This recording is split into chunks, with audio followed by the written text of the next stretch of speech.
Hello everyone, welcome to my YouTube channel Smart Workers Notes. First of all, thank you all for watching my channel and these smart notes. अगर आपको आवाज़ कम आ रही है तो use earphones. आज का हमारा टॉपिक है अष्टांग योगा, जो कि महर्षि पतंजलि द्वारा दिया गया था। इसके बारे में आज हम डिटेल से पढ़ेंगे। अष्टांग योगा जो है, अष्टांग, सबसे पहले अष्टांग जो है वो दो वर्ड्स को मिलके बना है, अष्ट और अंगा। अष्ट का मतलब हुआ 8, अंग मीन्स लिम्स, जो कि टोटलिटी में अगर इसको जाने तो अष्टांग मीन्स 8 लिम्स पार्ट। अष्टांग के जो 8 लिम्स हैं वो हैं यमा, नियमा, आसना, प्राणायाम, प्रत्याहारा, धारणा, ध्याना और समाधि। इंग्लिश में इसे हम लिखेंगे सेम, जैसे कि YAMA यमा, नियमा NIYAMA। डिटेल में आपको मैं नेक्स्ट पेज पे शो करूँगी। तो नेक्स्ट पेज अगर हम देखें तो ये सबसे बॉटम में self study, discipline and dedication. अगर हम डिसिप्लिन्ड हैं, खुद का सेल्फ एनालाइज करते हैं, खुद को डेडिकेटेड है काम को लेके, तभी हम यमा, जो कि फर्स्ट स्टेप है, फर्स्ट लिम है इस अष्टांग योगा की, उसकी तरफ हम खुद को बढ़ा सकते हैं। तो जो यमा है उसमें हम खुद को रोकते हैं कि हम चोरी ना करें, ठगी ना करें, हम में कोई लालसा ना हो और हम खुद को स्पिरिचुअल आध्यात्मिकता की ओर लेके जाएं और किसी को हानि ना पहुंचाएं। ये सब यमा में आएगा। सेकंड है नियमा।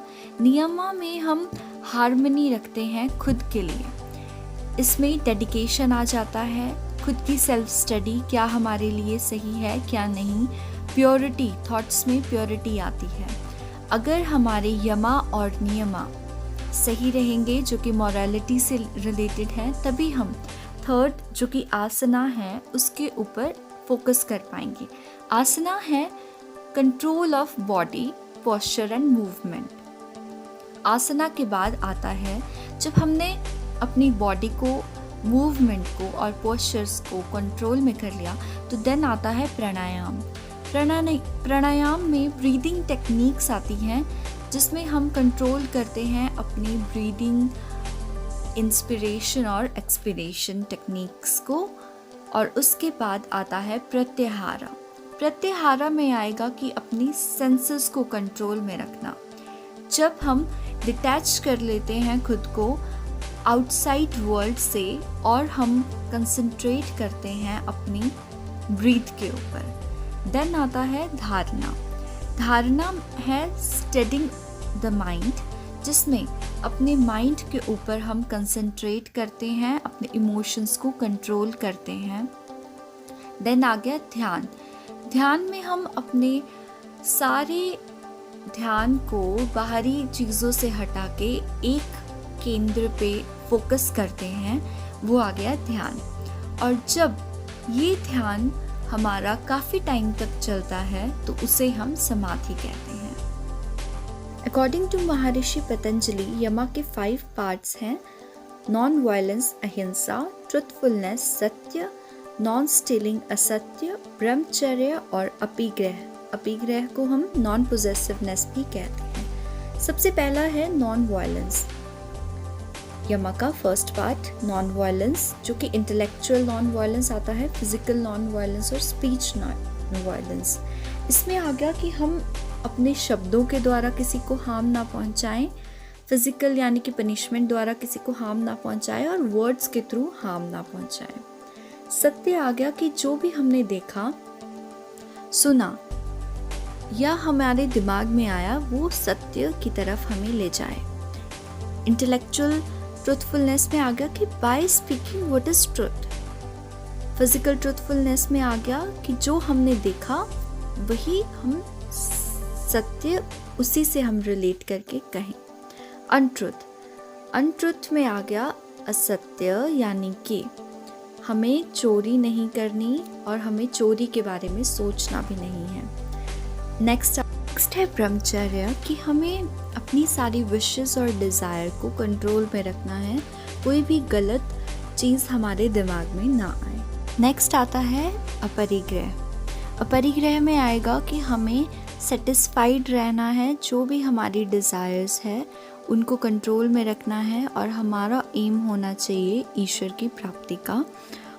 अगर हम ये 5 स्टेप्स पूरे कर लेते हैं तो हम सेकंड स्टेप की ओर, सेकंड लिम्ब की ओर चलेंगे, जो कि है नियमा। नियमा में भी 5 स्टेप्स आते हैं। ये रिलेटेड होता है अपने क्लीनलीनेस के ऊपर, शौच जिसे कहते हैं, संतोष यानी कि सेटिस्फेक्शन, तप यानी कि ऑस्टेरिटी, स्वाध्याय यानी कि सेल्फ स्टडी, ईश्वर प्रणिधान यानी कि surrender to higher power. First इसमें आता है शौच यानी कि प्यूरिफिकेशन करना अपनी बॉडी की और माइंड की। सेकंड सेटिस्फेक्शन मतलब सेटिस्फाई रहना, संतोष रखना, जो भी है, कम पैसे हैं उसमें भी संतोष रखना कि ठीक है, जितना भी है काफ़ी है। तप यानी कि साधना। साधना में आ जाता है कि अपने आप को कंट्रोल में रखना, अपने आप में एक टॉलरेंस पावर डेवलप करना कि हम टॉलरेट कर पाएँ सॉरो को और पेन को, उसे हम साधना कहते हैं, तप कहते हैं। उसके बाद आता है स्वाध्याय यानी कि सेल्फ स्टडी। सेल्फ स्टडी में आ जाता है कि वैदिक स्क्रिप्चर्स को पढ़ना, गॉड और सोल के बारे में जानना, अपनी सेल्फ इंट्रोस्पेक्शन करना और अपने आप को जगाना कि हम सोल को गॉड के साथ मिला सकें।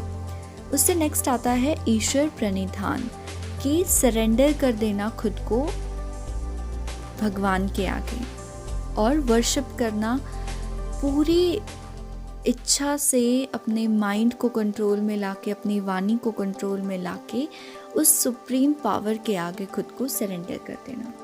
जैसे ही हमारे यमा और नियमा के 10 स्टेप्स कंप्लीट होते हैं, उसके बाद हम आसना यानी कि डिसिप्लिन ऑफ बॉडी की तरफ चलते हैं, जिसमें हम अपनी बॉडी के बारे में जानते हैं, कैसे हम अपनी बॉडी को कंट्रोल में लेके आते हैं। जो कि हमारे करेक्ट पोस्चर्स होते हैं, वो एक फिज़िकल एड होती है जो कि हमें मेडिटेशन की तरफ लेके जाती है और हमें कंट्रोल करना सिखाती है अपने नर्वस सिस्टम पर, अपने लिम्स पर, और हमें बचाती है डिस्टर्बेंस क्रिएट करने से बॉडी में।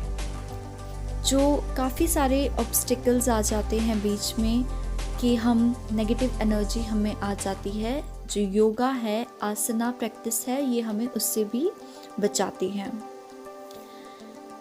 आसनास के द्वारा हम अपनी बॉडी को स्ट्रॉन्ग और लाइट बना सकते हैं और जो हमारी पास्ट कंडीशनिंग है, जो स्टोर्ड है बॉडी में, उसको रिलीज़ करके हम प्रेजेंट सिचुएशंस में आते हैं। जब हमने अपनी बॉडी के बारे में जान लिया, उसके बाद हम बढ़ते हैं प्राणायाम की ओर, जो कि है हमारी 4th लिम्ब, प्राणायाम। प्राणायाम मतलब कंट्रोल ऑफ प्राण।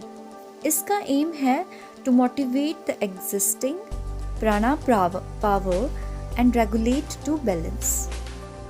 In a yogic point of view, proper breathing is to bring more oxygen to the blood and to the brain and to control vital life energy. According to yoga philosophy, जो प्राणायाम है वो आसनास के साथ साथ चलता है।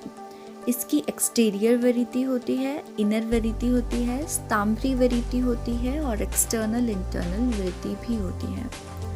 अब जो आसना हमने लिम्ब पढ़ी और प्राणायाम लिम्ब पढ़ी, इसे कंसीडर किया जाता है इन दोनों को हाईएस्ट फॉर्म ऑफ प्यूरिफिकेशन, जो कि सेल्फ डिसिप्लिन बनाती है और हमारे बोथ माइंड एंड बॉडी को कवर करती है। लिम्ब है हमारी प्रत्याहारा। जब हम अपनी ब्रीथ के ऊपर कंट्रोल कर लेते हैं तो उसके बाद हम अपनी माइंड को कंट्रोल करने की तरफ बढ़ते हैं। प्रत्याहारा में हमारा आता है कंट्रोल ऑफ माइंड। जब साधक स्टार्ट करता है रियलाइज़ करना गॉडली पावर्स को, और वो प्रैक्टिस करता है स्लोली ताकि वो मर्ज हो जाए ईश्वर के अंदर। मतलब अपनी सेंस ऑर्गन्स को कंट्रोल करके वो परमात्मा की ओर बढ़ने लगता है। ये सब तभी होता है जब हम अवेयर होते हैं खुद के बारे में और अवेयर होते हैं कि हमें अचीव करना है ईश्वर को, जो कि हमारी एक लास्ट डिज़ायर होनी चाहिए और अल्टीमेट गोल होना चाहिए। आफ्टर प्रत्याहारा जब हमारा माइंड के ऊपर पूरा कंट्रोल आ जाता है तो हम बढ़ते हैं धारणा की तरफ। धारणा है कंसंट्रेशन ऑफ द चित्ता अपॉन फिजिकल ऑब्जेक्ट। ये जो फिजिकल ऑब्जेक्ट है इसे हम फ्लेम जनरली कहते हैं, या किसी भी एक सिंगल पॉइंट के ऊपर जब हम कंसंट्रेशन लगाते हैं। जो फ्लेम है उसे अगर हम लें तो जो आईब्रोज के बीच में तीसरा तिल जिसे कहते हैं, थर्ड आई भी जिसे कहते हैं, वहाँ पे जब हम अपना कंसंट्रेट करते हैं तो उसे मेडिटेशन की तरफ हम जाते हैं। तो वो हुआ ध्यान धारणा। धारणा के बाद आ जाता है ध्यान। ध्यान को हम मेडिटेशन कहते हैं। मेडिटेशन से मतलब है कि रेस्ट करना, अनइन्फ्लुएंस्ड रहना किसी भी चीज़ से, अपने माइंड और अपनी बॉडी पे कंट्रोल रखना। और ध्यान है कि जब हम फोकस कर लेते हैं किसी भी एक पॉइंट के ऊपर, काफ़ी देर तक फोकस करके रखते हैं, यानी कि मेडिटेट करके रखते हैं और अपने इनर साउंड को सुन पाते हैं, तो वो आ गया हमारा ध्यान। समाधि के दो फर्दर काइंड्स हैं, ऑब्जेक्टिव समाधि एंड ऑब्जेक्टिवलेस समाधि। जो ऑब्जेक्टिव समाधि है उसमें है कि जब हमारा mind first time clearly reflect करता है जो कि उसे डायरेक्ट किया गया होता है, जो कि उसे सिखाया गया होता है, वो क्लियरली देख पाता है। और जो ऑब्जेक्टिवलेस समाधि होती है वो हाईएस्ट फॉर्म ऑफ योगा है कि डिपेंड नहीं करती किसी ऑब्जेक्ट के ऊपर, और ये वो फेस करती है, उसके बारे में अवेयर होती है जो कि नेचर उसे रिवील करती है। तो ये था हमारा 8th लिम्ब समाधि। लास्ट 8th लिम्ब आती है समाधि।